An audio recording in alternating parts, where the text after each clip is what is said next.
Chris Brown, Steve Tasker with you after the Bills' 26-7 win over the Steelers to improve to 8-4 on the season. And joined now in studio by Bills team reporter Maddy Glab for what else after a Buffalo victory? The Maddy Awards presented by Energy Mart, the official energy supplier to the Buffalo Bills. And this is a welcome dose of energy, Maddy, because it's been a minute since we've had you in here for Maddy Awards. So glad it has made its triumphant return. Feels like it's been forever, and it's good to be back, and hopefully we can keep it going in the future because it is December football, and guess who shines in December? Our quarterback, Joshua Patrick Allen. And the Bills have a very good one-loss record in December under Sean McDermott, so hopefully that continues this season as well, as we have now flipped the calendar to December, and holy cow, do I have to get a head start. I just have to get started on Christmas shopping. I am way behind. It's not good. You got it. You got a few weeks. Don't worry. I usually don't start until after Thanksgiving, but Thanksgiving was really late. So now it's just like, oh crap, I got to get late it and gear. it's short. Yeah. You'll get it done. Yeah.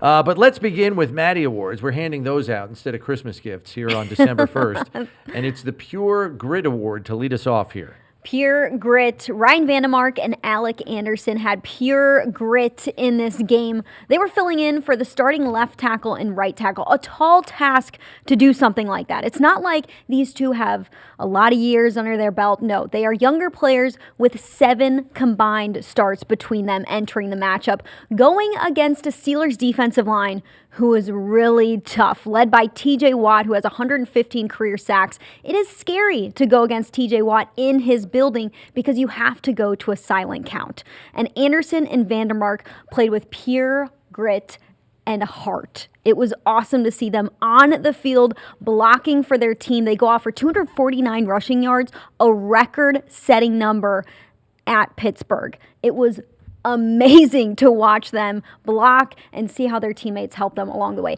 Also, Aaron Kromer, offensive line coach of the Bills, he deserves an assist for this one, getting those two ready for this game, making sure they knew what they were doing. Kromer is loved by so many people in this building because they say he's an individualized teacher and does a great job making the hard things easy, and he did that for Vandemark and Anderson. They went off. Yeah, I think that was the story coming out of this game, that the amazing job because they ran the ball, and that's offensive line and a good running back, but your offensive line's got to be in sync. And we made this point in post game last night. I told Brownie today, it really worked to their benefit that Joe Brady just said, "Listen, we're going to call these 2 plays, and we're going to run it until they stop it." And it worked to keep it very simple for those young guys. They got better at it. They got a lot of reps. They were getting better.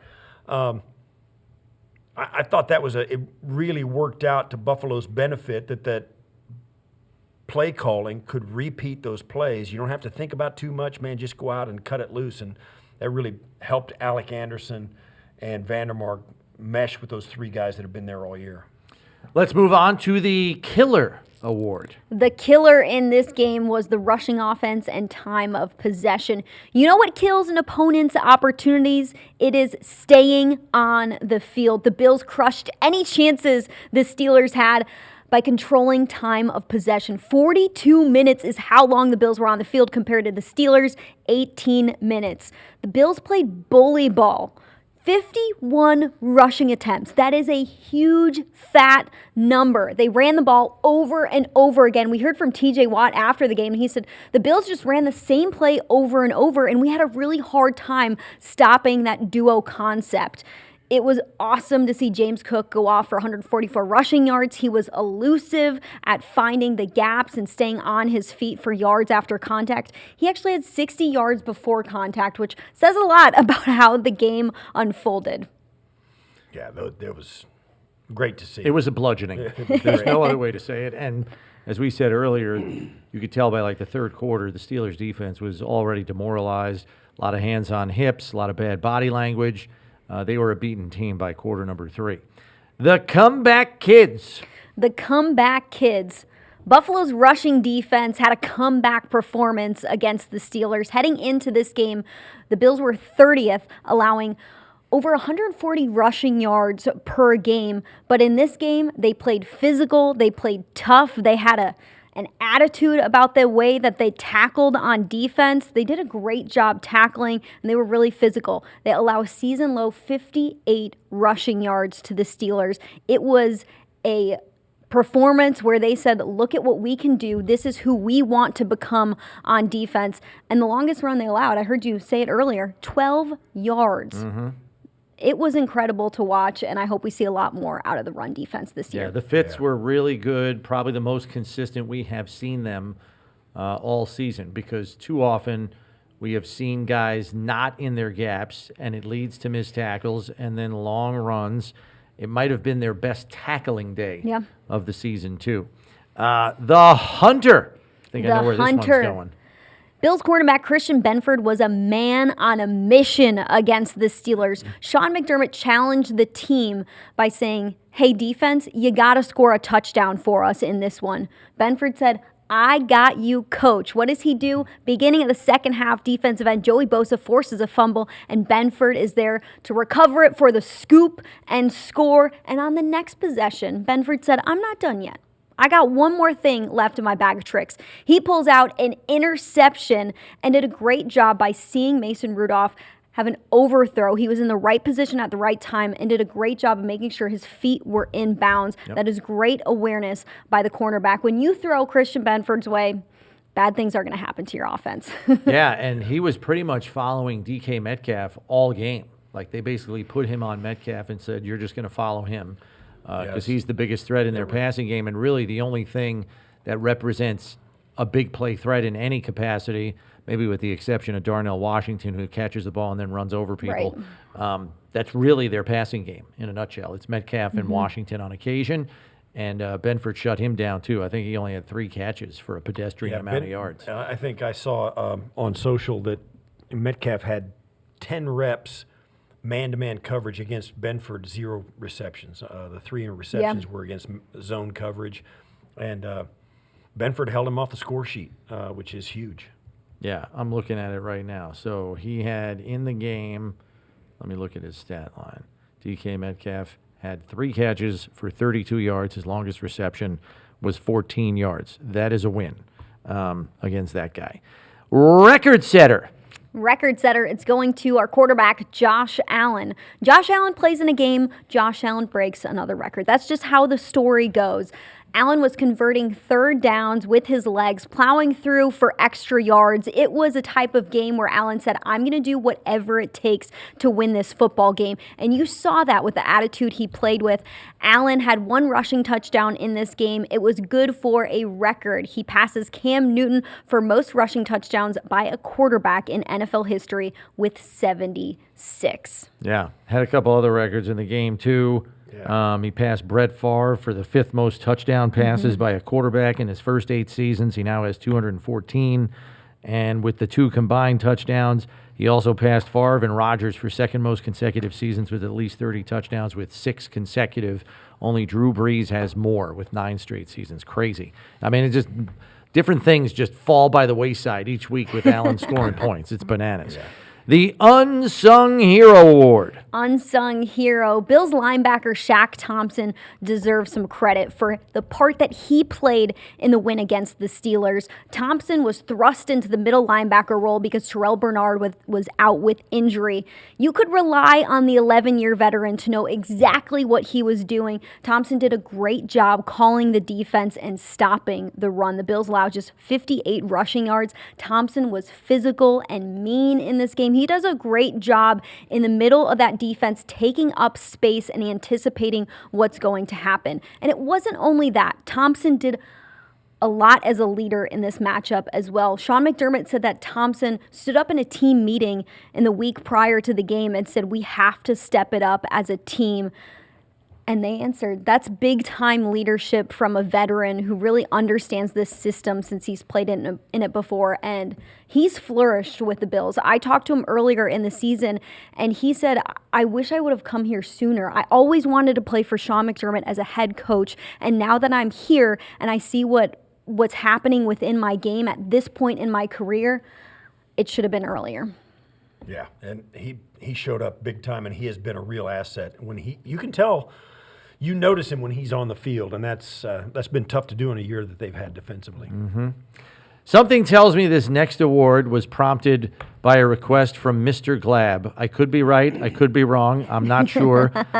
But, well, I skipped one. So let's do No, or we can go to that one. Whatever, whichever the Bear one Down you want. Award. The Bear Down Award. Bear down, Chicago Bears. Yeah. I got to give a shout out to the hometown team. Grew up in Chicago. My family is huge Bears fans as well as Bills fans since I've been here for 7 years now. They love that AFC team in the Buffalo Bills, but their number one team is the Chicago Bears, who lead the NFC right now with a 9-3 record. The last time the Bears led the NFC was 2018, everybody. It does not happen often as of late. And Ben Johnson is getting it done as their head coach. Yes. They lead the league in takeaways with Okay. 26, and they're averaging 26 So points here's per the game as important well. thing I need to know. I need to know what your dad's take was on the shirt removal rendition by Ben Johnson Oh, in they the loved post-game. it. He loved it. Okay. They loved it. Because I heard that everybody was getting free hot dogs, right? Is Free that- hot dogs, yes. Yeah, yes. there's a hot dog company in Chicago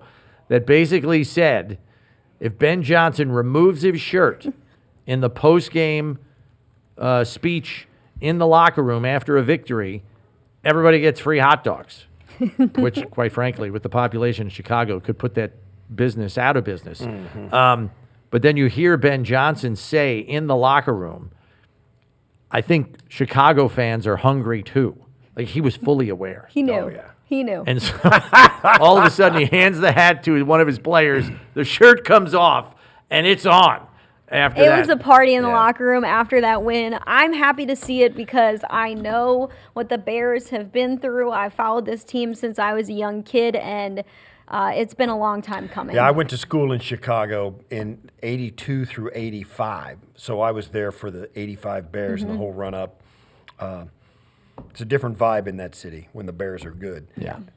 And it's all too infrequent that they are. So Up remember and the down last and time all when around they and had different quarterbacks and different coaches. Right. Yeah. And who was the guy that went 13-3? Was the head coach? and Dick had the- Duran? No, the Dick Double Doink in Chicago. Oh, that was Matt Nagy. Matt Nagy, Matt Nagy, Nagy, who is now the offensive coordinator For in the Kansas Chiefs, City. yeah. Yeah, he went back after he got fired. Kind of the same thing. And Ben Johnson better enjoy it because in 2 years he'll be someplace else. Oh, wow. I mean, Wow. that's just the way it goes, right? I mean, you Steve, know this, right, Steve, Maddie? raining on the Bears parade. You know that's What is right. that? You're going to have this big splash, and then Oh, it's going. are you saying they're it's gonna gonna light go it by on the fire? wayside? That would. They did it to Mike Ditka. They did it to the 85, but they just light it on fire. Okay. I it mean, is- they're awesome, Can't you man. They're let- having a great Steve, season. what it is wrong with year you? one. You can't Let's get let through Maddie another and her season before family you say that. I was enjoy there. a I was successful there. season. She was like 6 years old. I was there. Give her No, 5 you weren't minutes. even 6 years she wasn't old. even I born wasn't. yet. I wasn't born yet. I was there. They just the 85. They just lit it on fire. They They're were just still good the next year and the year after that. They were. Yeah, they were. They were still a playoff team. Mike, thanks for showing up, Mr. Right. Ditka. I don't think he got fired until like 92, I Yeah. want to say. I mean, It was just lit it on Just fire. let these poor Bears fans enjoy the day. They're gonna. They're they can 9 enjoy and this 3. day They're 'cause atop the conference. The clock is ticking. That's all I'm saying. Wow. They're They're gonna go. I don't know what's Steve. gonna happen to them this year. It's gonna be a Steve. great year, and they're gonna come back, and it is A little Ditka was grace. fired in 93. Yeah. See, I thought it was early 90s. Just a little grace, Steve. Come on. Let them enjoy it. Let this be the day.